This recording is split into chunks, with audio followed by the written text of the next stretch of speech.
Então, pessoal, continuando, tá? Nós temos aqui 5 orbitais degenerados, eles estão aqui dessa forma, mas porque não, por causa de espaço, tá? Mas na verdade eles são todos na mesma linha aqui, na mesma energia, tá? Então nós temos os 5 orbitais D degenerados, que houve um desdobramento por causa da aproximação dos ligantes, né? Houve um desdobramento. Temos agora dois níveis energéticos, o T2G de menor energia e o EG de maior energia. E a diferença de energia entre esses dois níveis é chamado de delta octaédrico ou 10dQ. Esse nível de energia aqui é chamado de baricentro, ou seja, seria o zero de energia. O zero de energia porque era de onde veio os orbitais como estavam degenerados. A gente vai conversar mais sobre isso ainda. Tá? Então, para resumir isso aqui, elétrons no T2G terão energia negativa e estabilizam o sistema. Elétrons no EG terão energia positiva e desestabilizam o sistema. Também nós vamos agora conversar mais sobre isso para entender melhor o que é estabilizar e desestabilizar. Negativo e positivo são valores arbitrários, valores não, grandezas arbitrárias. Pode ser positivo e negativo, não tem problema. Desde que compreenda-se, né, que os elétrons que estão nestes orbitais de menor energia vão sempre estabilizar o sistema. O sistema que a gente fala é o novo complexo, né, a nova molécula. Então, ela estabiliza o novo composto. E os elétrons que vierem para cá vão desestabilizar o sistema, ou seja, a minha nova molécula. Tá? E a gente pode calcular essa energia. Tá? Essa energia chama energia de estabilização do campo cristalino, tá? EECC. Então, nós temos aqui que cada elétron que vier para cá, ele vai ter 0,4 ΔO, ou menos 4 dQ, menos 0,4 ou menos 4 dQ, dependendo do livro que vocês estiverem olhando, tá? Para cada elétron. Cada elétron que vier nesses orbitais vão ganhar esse pacotezinho de energia aqui. E cada elétron que vier para cá vai ter 0,6 ΔO ou 6 dQ para cada elétron. Notem que, tá? Se chegou nesse ponto aqui, significa que os ligantes se ligaram ao centro metálico, ao íon metálico livre, que era livre, né? Então, aproximou o ligante, aumentou a energia, desdobrou, ocorreu a ligação, tá? Então, se ocorreu formou esse complexo, esse composto, significa que ele é estável, né? Vamos começar para ter uma ideia do que a gente vai calcular.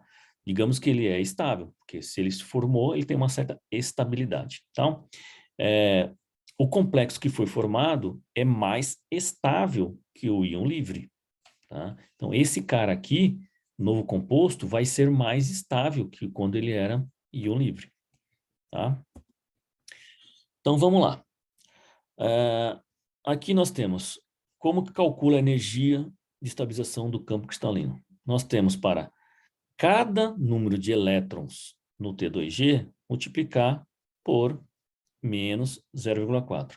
Somando cada elétron que tiver no EG, multiplicar por 0,6, ΔO seria a minha unidade, tá bem? Então, aqui, lembrando de novo, né? Sinal negativo indica que a energia é de estabilização. Então, os elétrons que vierem para cá vão ser elétrons de estabilização, tá? Ou seja, é menor quando os orbitais estão degenerados, tá? Então, pode ver que ele é menor de energia aqui, ó. Tá bem? Então, vamos considerar dois compostos aí, dois complexos hipotéticos. Um que tem configuração D3, ou seja, eu tenho 3 elétrons nos orbitais D. Dos 5 possíveis orbitais D, eu tenho que distribuir 3 elétrons em 5. Tá? E aqui eu tenho D4. Então, eu vou distribuir 3 aqui. Distribuir 3, né? Aquela distribuição que você já conhece, né? Da química geral 1 lá. Né? Então, distribuindo 3, vou calcular a energia de ligação para esse cara aqui. a energia de estabilização do campo cristalino. Então, eu tenho 3 elétrons no T2G, multiplico por 0,4, mais nenhum elétron aqui. Então, esse meu valor vai ser 1,2 delta octaedro, tá bom? Ou seja, menos, devia ter colocado para cá, menos 1,2 delta octaedro. Vamos calcular agora o D4.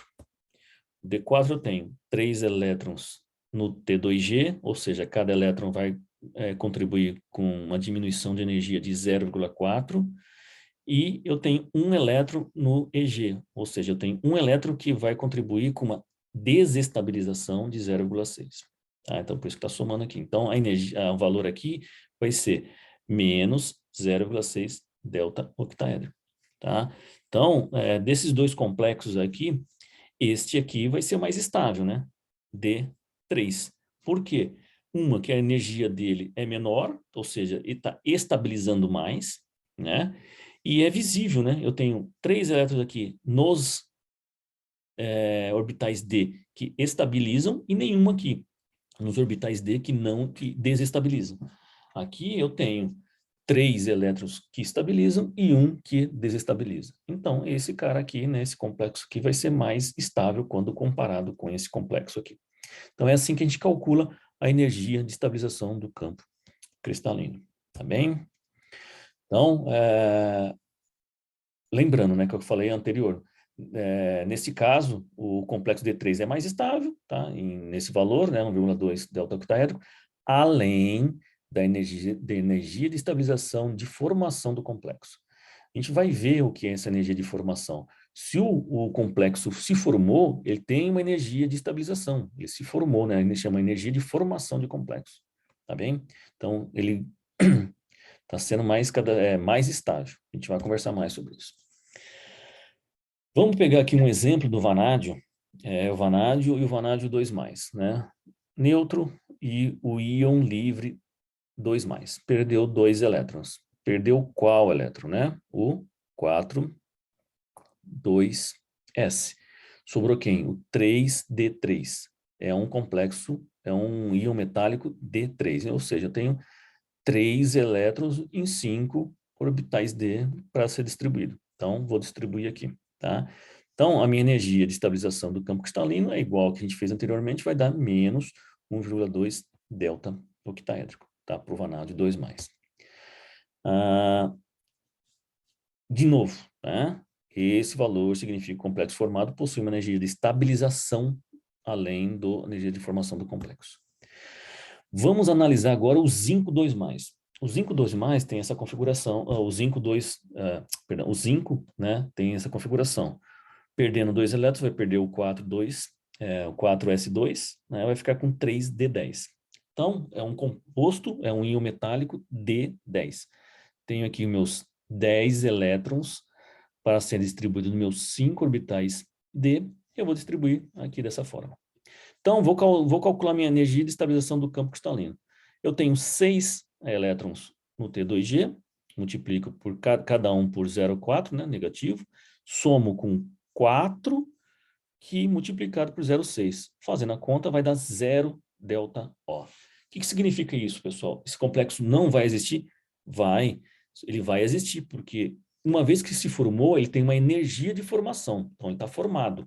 Ele tem 10 elétrons aqui, só que ele não ganha mais estabilidade extra. Essa energia de estabilização aqui do campo cristalino é uma energia extra, além da energia de formação, tá, do complexo. Então, ele se formou, mas ele não ganhou nenhuma energia extra por causa da sua configuração D10, tá bem? Essa é a diferença entre esse cara aqui, né, um D3, ele além de se formar, ganhou energia de formação, né? Ele ainda tem uma estabilização causada por causa da sua configuração eletrônica, tá bem? É isso que está dizendo aqui, ó, tá?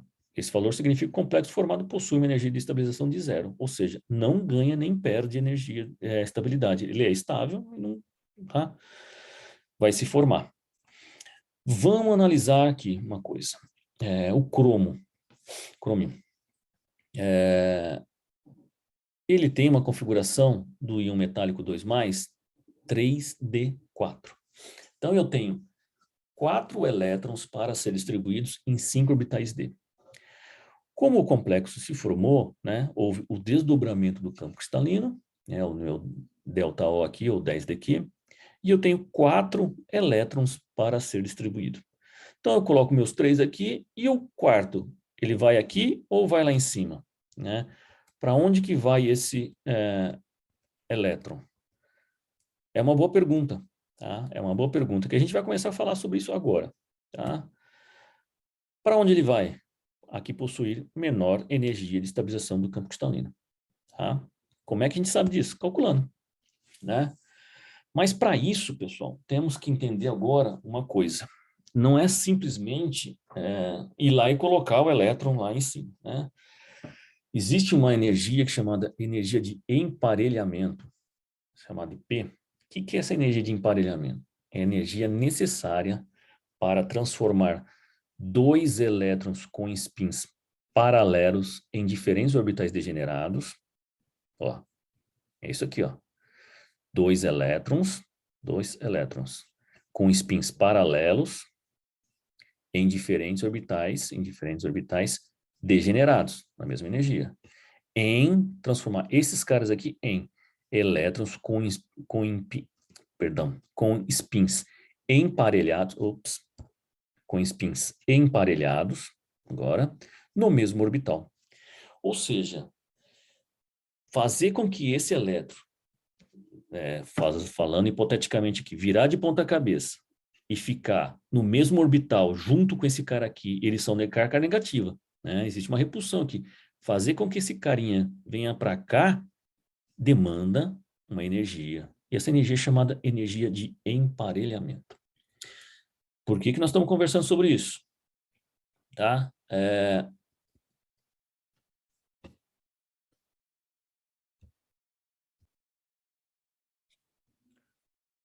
Então, por que a gente está conversando sobre isso? Que, na verdade, para que isso ocorra, vai acontecer duas coisas.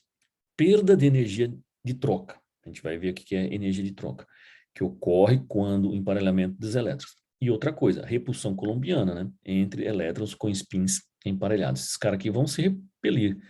E o que é uma energia de troca? Vamos ver o que é energia de troca. Consideremos 2 elétrons em orbitais diferentes. A repulsão entre os elétrons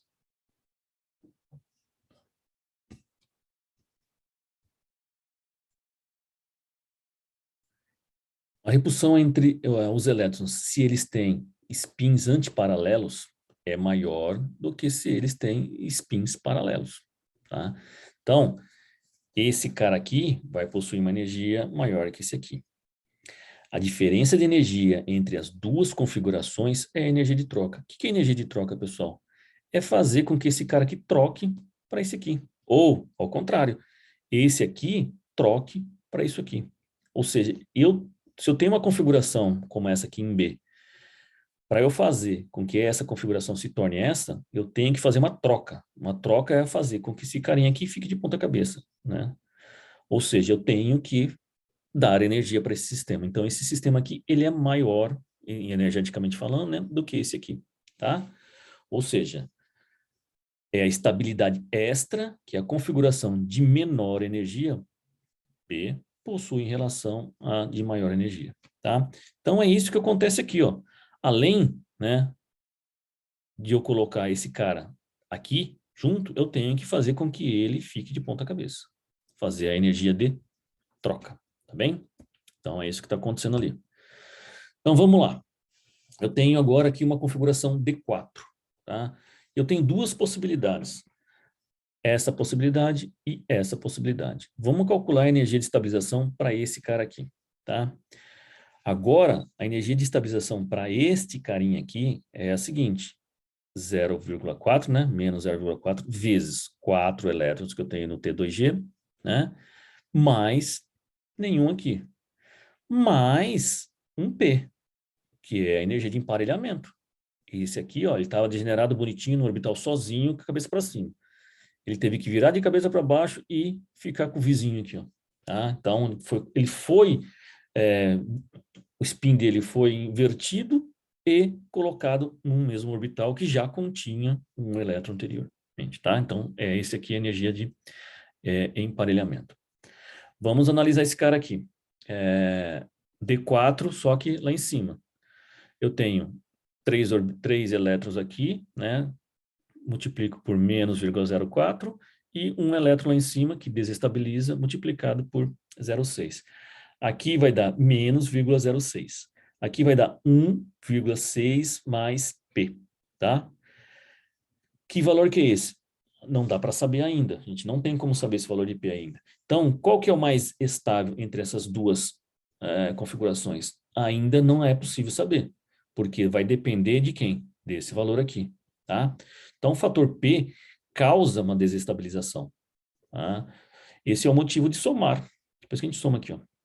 Tá? Então, ainda a gente tem que conversar mais sobre esse P para saber se essa configuração aqui vai ser mais estável ou menos estável que essa daqui, tá bem?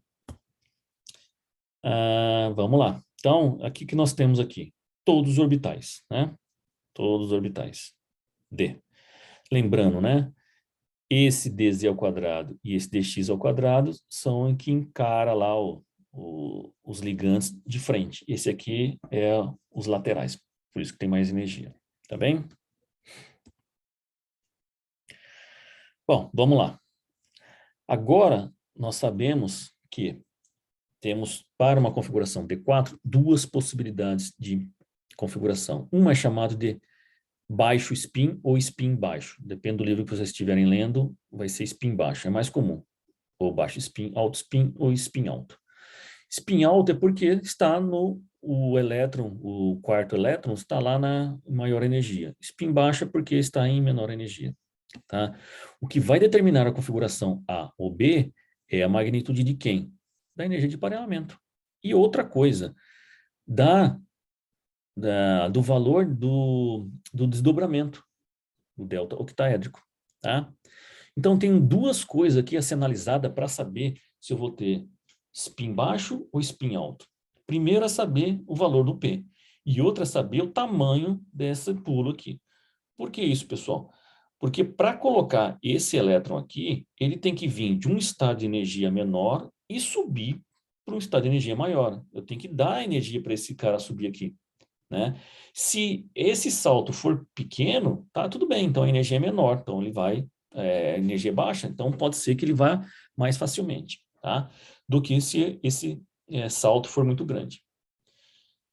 Se a minha energia de emparelhamento for maior que o delta octaédrico, né, eu vou ter alto spin. Por quê? É mais difícil eu emparelhar do que ele subir, tá? Se meu delta octaédrico for maior que o meu P, vai ser de baixo spin.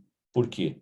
Sair daqui para lá vai ser muito mais difícil do que ele ficar emparelhado aqui, tá? Então, são essas duas condições que a gente tem que analisar para saber se vai ser alto spin ou baixo spin. Aquelas duas configurações D4, tá bem? Então, analisemos isso aqui, ó. Aqui eu tenho um D4 de baixo spin, tá? De baixo spin, onde o delta octaédrico é maior que a energia de emparelhamento, tá? Então, eu tenho uma energia de emparelhamento aqui menor, então é mais energeticamente favorável emparelhar e colocar ele no mesmo orbital do que fazer com que ele suba lá, tá? Outra coisa aqui, eu tenho um alto spin, eu tenho um delta octaédrico menor que minha energia de emparelhamento, ou seja, é mais fácil colocar o meu elétron lá em cima, né, do que emparelhar ele.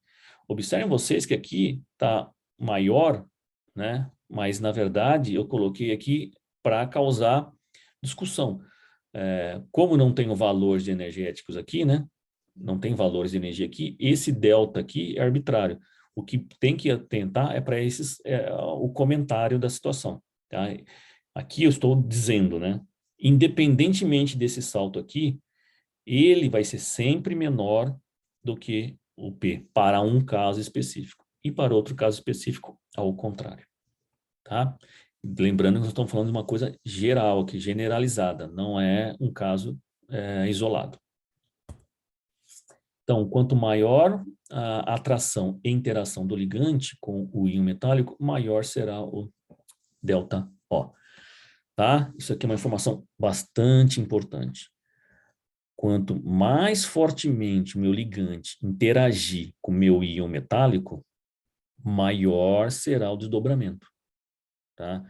Meu ligante causa desdobramento. O ligante causa o desdobramento. Quanto mais forte ele estiver ligado, maior será o desdobramento. Tá bem?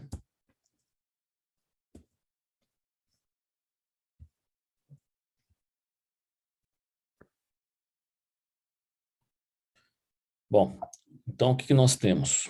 Vamos analisar de novo o nosso íon ferro 2+, que agora ele se transformou num complexo, né? Chegou os ligantes, ocorreu o desdobramento do campo cristalino e eu tenho agora 2 níveis de energia de orbitais.